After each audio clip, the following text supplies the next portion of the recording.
I peek into Teddy's room as I go to change for dinner. He's bent over his desk, paper crumpled on the floor around him. "Don't forget, your grandmother is coming for dinner tonight." He looks up, blinking, torn from a faraway place. "I won't forget. Should I dress up?" "Just a nice sweater, I think." I go over to kiss his head and sneak a look at what he's been drawing. It's a complicated plan of a building of some sort. "That's nice." Teddy balls up the sheet and it joins the others on the floor.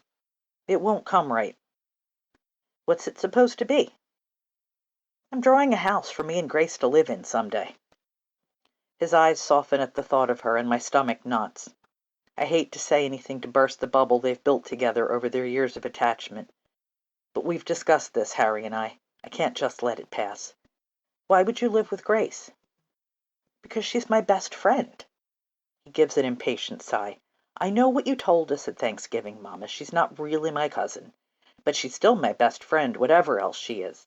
Someday we're going to live together in a house that I'm going to build." "That's all right, then." I squeeze his shoulder and retreat to my room, shutting the door and sitting on the bed until my heart rate goes back to normal. It's been less than a month since the two of them announced their plan to get married when they grew up, and I don't think anyone has quite recovered their equilibrium. Well, I had been happy to leave him in ignorance, pretending he was mine. Harry felt terrible that we'd never told him he was Ava's child. But then Ava had stopped pressuring us to tell him, preferring, I think, to keep her distance and not face his inevitable questions. Except that he hasn't asked any, at least of us. God only knows what he and Grace talk about when they're together nearly every day. I shake off my worries about my son.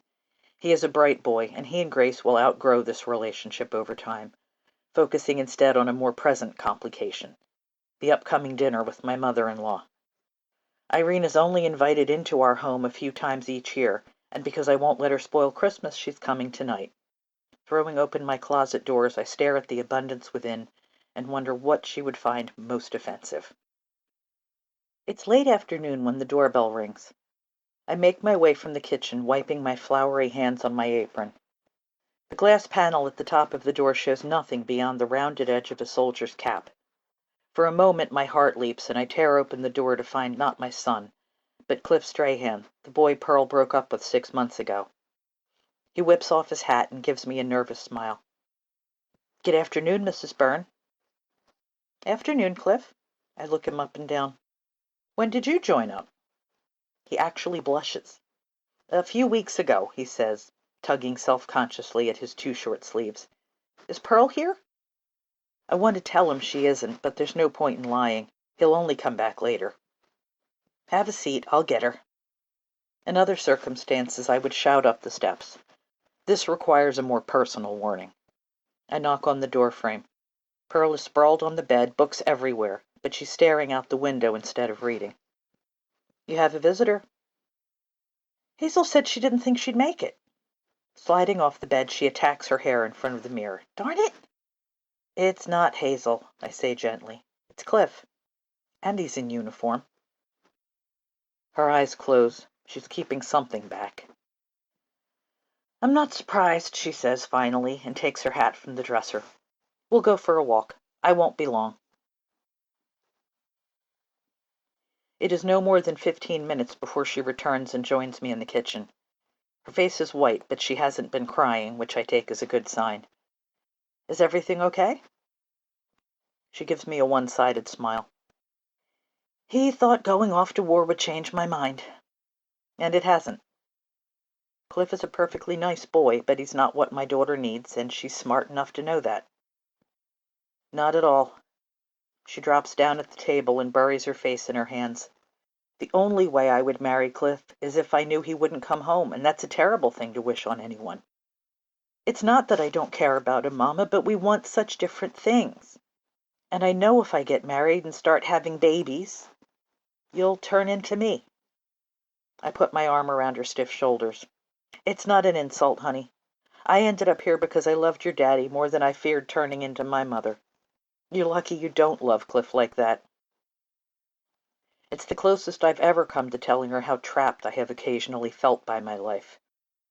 That's not something easily said to a child, even a 20-year-old, that you lie in bed at night and wonder how different your life would be if your children hadn't been born. I wouldn't give any of them back, nor miss a single moment of the years I'd had with their father, but the thoughts come nonetheless. I rub small circles between her shoulder blades, waiting for her to compose herself. What were you and Hazel going to do tonight? Movies, she gulps. Suspicion. You know how she is about Cary Grant. I cast her a wry glance. Who wouldn't be? With that, the moment passes, and I can see her turning back into my strong, self-contained girl, who will, when this damned war is over, figure out how to have the life she wants. Find the big platter for me, Mama said. It's in the cellar somewhere. After 20 minutes, I still haven't found it, and I'm beginning to sneeze from the dust. I debate trying to sneak upstairs and leave it for someone else to do when I hear the doorbell and Mama's quick footsteps over my head. I drift toward the steps, trying to identify the voice talking to her. I want it to be Toby, but of course it isn't. Mama's not dramatic, but even she would shriek if it was him at the door. I'll go get her, I hear, and I dart up to the kitchen as she goes upstairs. The visitor is Cliff, Pearl's old boyfriend. Peeking in from the dining room, I see him on the sofa, hat on his knee, waiting patiently. I don't understand why Pearl threw him over. She's pretty enough, but he's drop-dead handsome. Staring into those blue eyes would make my knees go weak. I run my fingers through my hair and hope I don't have dirt on my face. Hi, Cliff. Hello, Thelma. Polite, but I can tell he's only interested in seeing her. Don't you look all fancy? He's tall and well-built, and the uniform suits him, even if his haircut makes him look like every other soldier on the streets. Thank you. He shifts slightly in his seat. Was his conversation always this boring?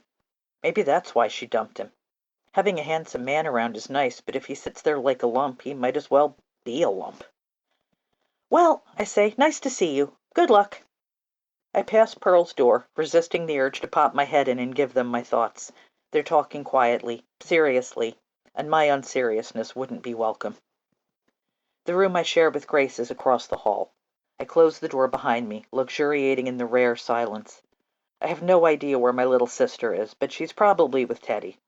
She prefers him to almost anyone in the family other than Pop, and, for some mysterious reason, Toby.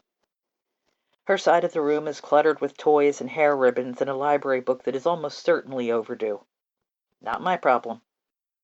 My side is neat, with a few movie star photographs, Ginger Rogers, Ruby Keeler, and Judy Garland, pinned up around my mirror.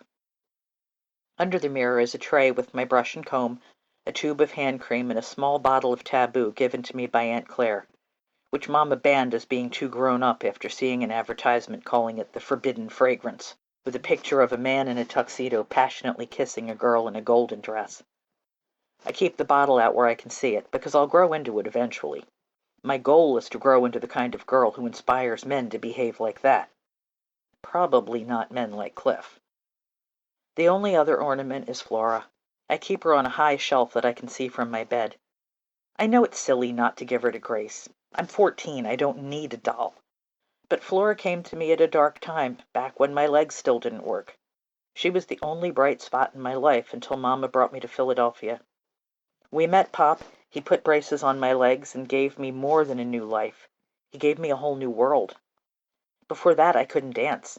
I didn't even dream about dancing. It was too impossible. Grace will never know that life. She thinks being deprived of a doll is hardship. And although she's a huge pain and I don't want to give Flora to her, I also don't want her to feel even the slightest smidge of what I used to feel. There's a box in the basement that she'll fit in. I lift Flora carefully off the shelf and carry her down while everyone else is occupied. I'll tell Grace I've put her away because I'm afraid she'll break her. Then I'll buy some wrapping paper tomorrow and hand her over on Christmas morning. Not long after I got back from walking Peggy to the train station, Cliff appeared out of the blue. I didn't even know he was back in the city, but there he was, and in uniform like almost every other man I saw today, with those blue eyes focused right on me. He wanted to give me another chance to come to my senses and marry him before he shipped out. The war may have made me uncertain about some things, but not that. He tried his best to convince me, asking what if he didn't come back, and didn't I ever think about how happy we would have been? I told him the truth, that he's better off without me, even if it does mean going to war without a girl waiting for him back home. I'm certainly better off without him. Still, it took the shine off the day. I sit through supper, not really even listening to the conversation around me, wishing Peggy was here or that Hazel hadn't thrown me over for her latest boyfriend. But Peggy will be away until Friday evening, and I have no idea when I'll see Hazel next. By then I'll have got it out of my system and will be able to laugh about it. Hopefully. When we finish, I waste no time collecting the plates and carrying them into the kitchen. I turn on the water, waiting for it to warm. The door opens behind me. Thelma with the glasses. Just put them down, I say. I'll do them first. Would you like some help? It's not my sister, but Dr. Max with a clutch of glasses in each hand. Where's Thelma? Arguing with George about what to listen to on the radio. He settles the glasses on the counter and picks up a dish towel. I didn't have the strength to intervene. You wash, I'll dry. Okay. He helps in the kitchen surprisingly often. When Mama's in charge, she chases him out of her domain, but I like his company, and the help. She's done so much already toward tomorrow's big meal. Thelma and I told her to take a break tonight, which is why it's annoying that she's skipping out on her chores again. You all right, kid? He hands me one glass after another, at the perfect pace. Why shouldn't I be? Your mom told me that Cliff stopped by this afternoon. His bright hazel eyes miss nothing. There's no point in denying I'm still rattled. Did she tell you what he said? I turn a glass hard against the sponge, cleaning the rim. That he wanted to get married? He shakes his head. I knew he wasn't too bright, but I expected better than that from him. One by one, I swish the glasses in the rinse water and put them in the drainer. Dr. Max snaps the towel theatrically and begins to dry. You don't think I should marry Cliff?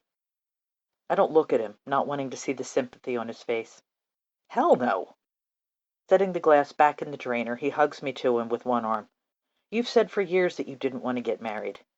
Cliff Strahan is hardly the kind of guy to change your mind. Shouts erupt on the other side of the door. George and Thelma. Mama's lower voice cuts through theirs, and for a moment silence reigns. Then a program of Christmas music begins to play softly. Dr. Max and I laugh with relief. The way we're all on edge, any argument between them was likely to have ended in tears. Do you think I'm wrong, not wanting to get married? My friends think I'm crazy, or at least Hazel does. Peggy says I should do what makes me happy, and the last time I spoke to Lenny, she told me I was a fool to let anything get in the way of my education. I think you're young. He pauses, but not necessarily wrong. You know what you want from life. You might choose to get married when you're older, but I don't think the kind of marriage Cliff is offering would make you happy, now or later. No, it wouldn't. The glassware dealt with, I load the plates into the basin to soak. Why don't I put on a pot of coffee? If you're going to help, you deserve a reward. Allow me. He reaches past me for the coffee jar. I'll see if anyone else wants some. If I don't come back, send out a search party. I probably got between George and that blessed radio.